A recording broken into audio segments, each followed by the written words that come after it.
Hey, everybody. Welcome to another Skift Podcast.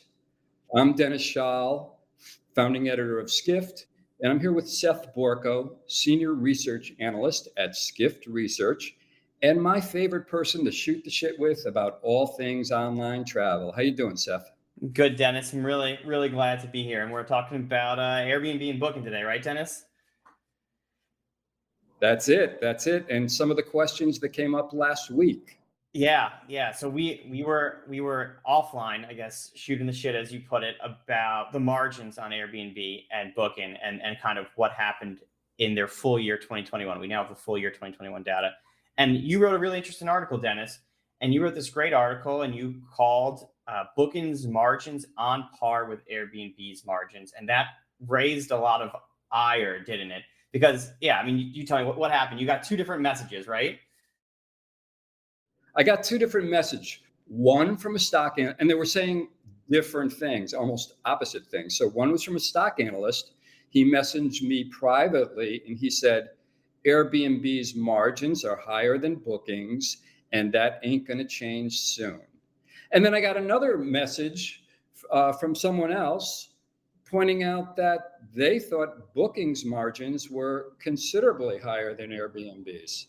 So, Seth, what is the truth? Yeah, it's so interesting, right? Because two very smart people that we spoke with who both said, no, you've got it wrong. Airbnb's margins are higher, booking's margins are higher. The issue was the stock-based compensation. And this is I think a really interesting topic, and we'll talk about it. So I think the first thing that's interesting is that both of them saw very high, levels of profitability. Airbnb showed, double-digit margins for the first time in a basically in its history, maybe in 2018, but since the pandemic, as did Booking. And they're both, frankly, heads and shoulders above all their other peers in the online travel space in terms of margin. But the main difference was this stock-based compensation and how they how they pay their employees. So it's almost a culture clash that's coming out in the margins because Airbnb uses a lot more stock to pay their employees and Booking uses a lot more cash to pay their employees. So, how should we feel about that? So, the stock based compensation uh, dragged down Airbnb's profit margins. Actually, net income, they were negative, right? Yeah. How should we feel about the fact that Airbnb pays so much more in stock based compensation than Booking? Yeah, it's I guess it's interesting, right? Because they both use this number called adjusted EBITDA. And it's this weird thing because the companies get to adjust it. No one tells them how they want to adjust it. So they just adjust it themselves. And they say, well, we both, we lost some money. Well, actually, Booking made money. They had some net income. Airbnb lost a lot of money on net income. And then they said, well, there's a couple of expenses that we don't want to include. And we're going to recalculate our profits, excluding certain expenses. And this kind of makes sense sometimes. There are certain expenses that you pay that are non-cash expenses, things like depreciation, which is strictly an accountant charge, or sometimes, things like interest, which is a cash charge, but has to do with how you structure your business and the level of debt. And you're really trying to compare the operations of two businesses. But the adjustment is made at management's discretion. And so Airbnb said we have an adjusted EBITDA margin of just under 26.5%. And Booking said we have an adjusted EBITDA margin of 26%. So it was like a dead heat tie. They both made these, mid 20% margins. Except the thing is that Airbnb chose to exclude the impact of its stock-based compensation.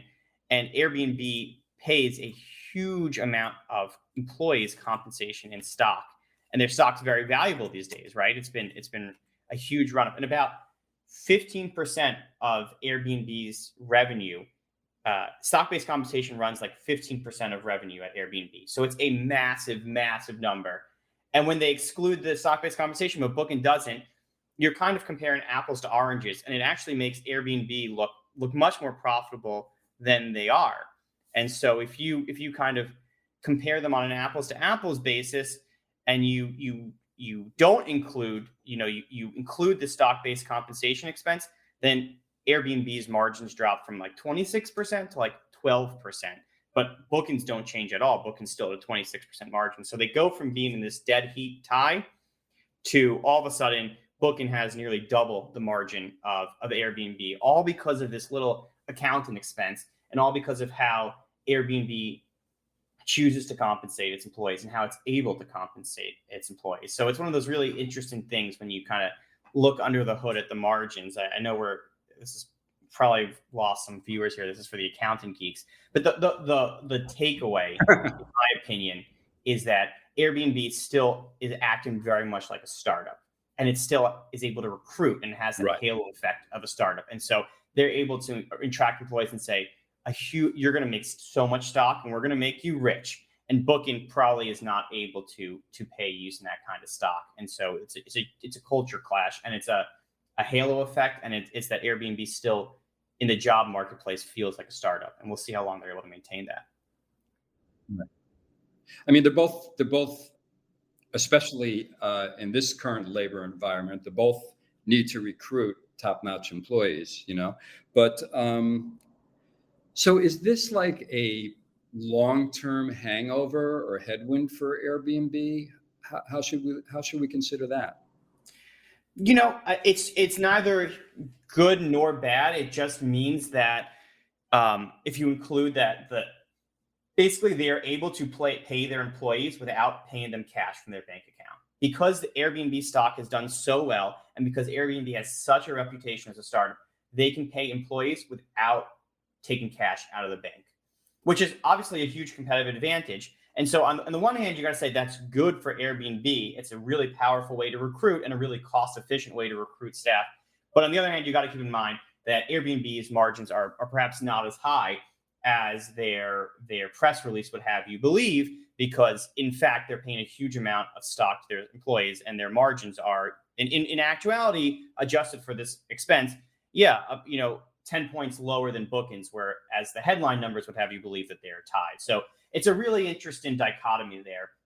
There's a lot of interesting differences in the margin between the two of them. The other huge expense for both of these companies is marketing, and we love to talk about that, don't we, Dennis? So maybe we'll talk too about the margin component, because that's where the other advantage that Airbnb has, where what they spend on stock, they make up for in savings on marketing. Right, Dennis? Right. Yes. However, Airbnb clearly emerged in 2021 much faster than Booking Holdings from COVID. So Airbnb's gross bookings are above COVID levels. I think 25%, something like that, or 23%. Bookings are still, way below. And Booking is using Google and performance marketing, and Airbnb has staked its claim to cut back on that and rely a lot on its brand. So that's interesting, so yeah, it's Airbnb, fascinating. Go ahead. No, it's fascinating, because this is always a market that we thought for years that this was a market where you could only win with performance advertising, right? Google was the gatekeeper, so to speak, and Airbnb blew that apart, so to speak, right? With a very unique experience, very unique product, huge brand loyalty, and a very, very strong brand. I guess it does kind of come back to the brand. The reason why they're able to pay their employees stock is because they've got this great halo effect, and they don't have to pay Google either, because they have this incredible halo effect where Airbnb has kind of become this verb. I guess the question is can they maintain it? What do you think, Dennis? Is Airbnb going to have to spend up on performance marketing in 2022 and 2023, or you think they can do it? I think eventually they will, Yeah. And so basically what we're talking about is Booking has been more profitable, but Airbnb is growing faster. And Booking is not backing away from performance marketing, so.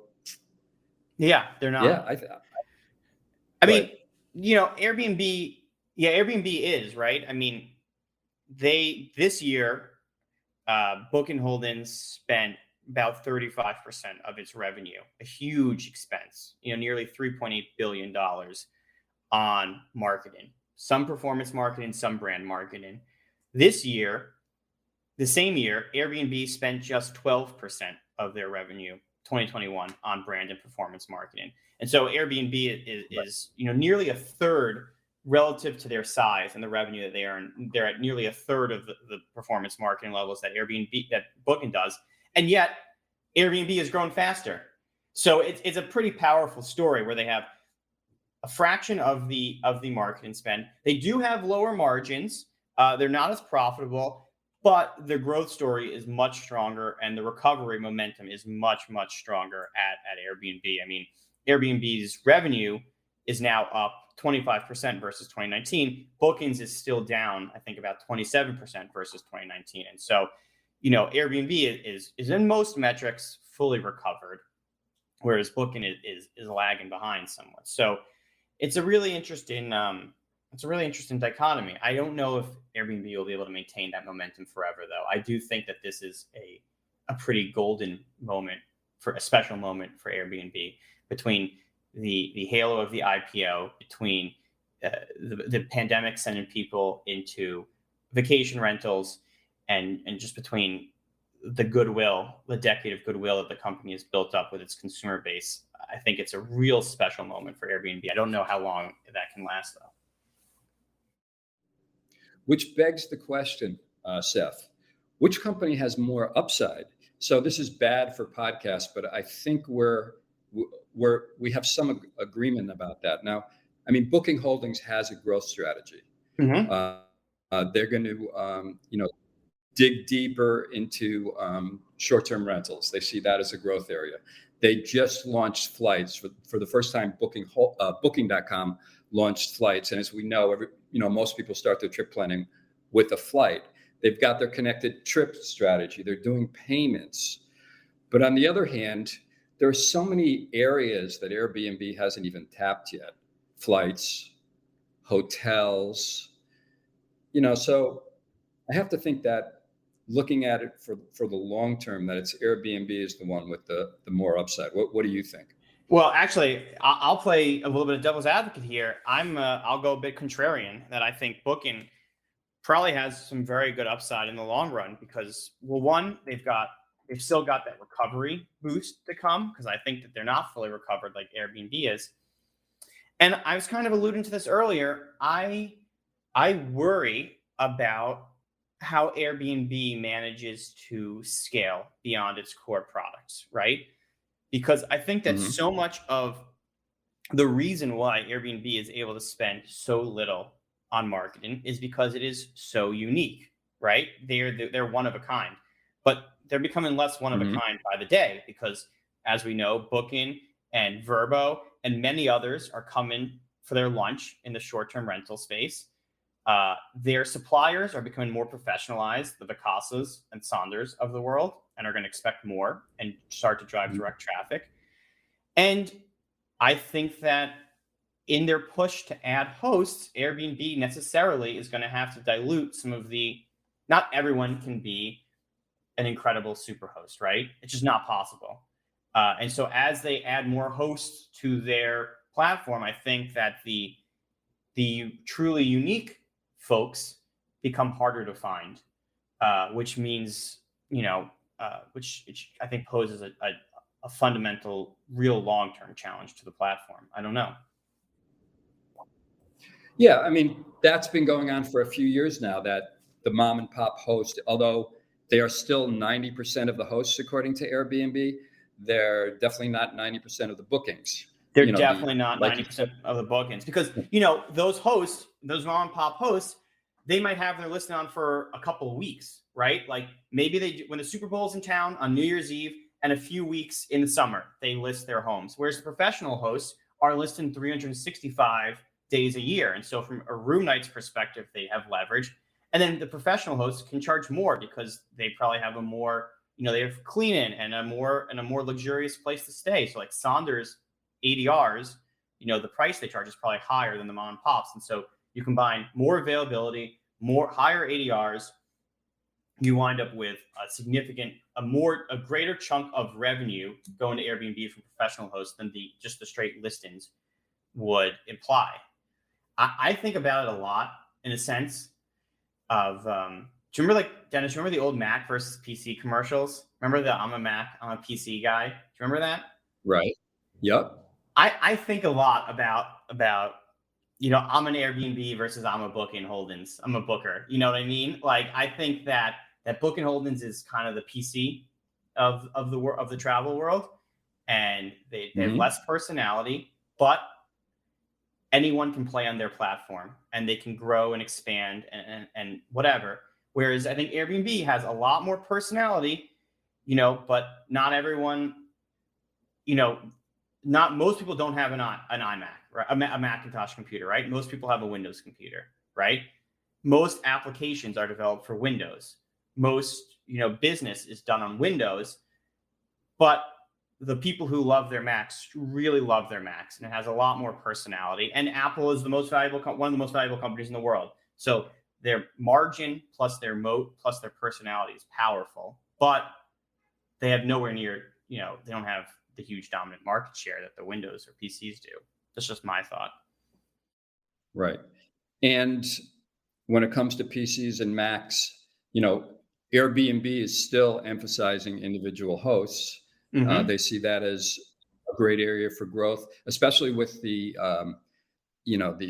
what COVID has done to the economy. They think they're going to be able to recruit hosts because people are going to need to make money. And Booking is emphasizing property managers. The void of personality property managers. So that is interesting about the whole scaling thing.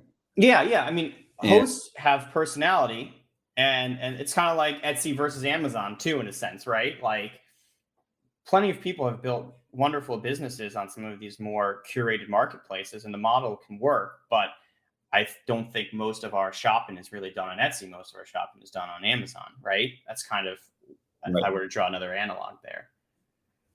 Yep. Well, Seth, we have to wrap it up, but I mean, what happened to Windows kind of got displaced. So PC versus Mac, we'll have to see where it goes. Well, yeah, we'll see. Airbnb, Booking. It's exciting that they're both posting pretty good margins and a lot of room for growth. I think a lot of upside for both. I hope I didn't come off too negative on Airbnb. It's really impressive that they've got profits, and it only seems to be growing, and they're doing it with a really efficient performance spend. So I think Glenn Fogel, you said, right? Glenn Fogel says it's not a game. There's enough room for multiple winners in this market, and I do think that. Totally. So thanks. It was a lot of fun. Pleasure, Dennis. Pleasure.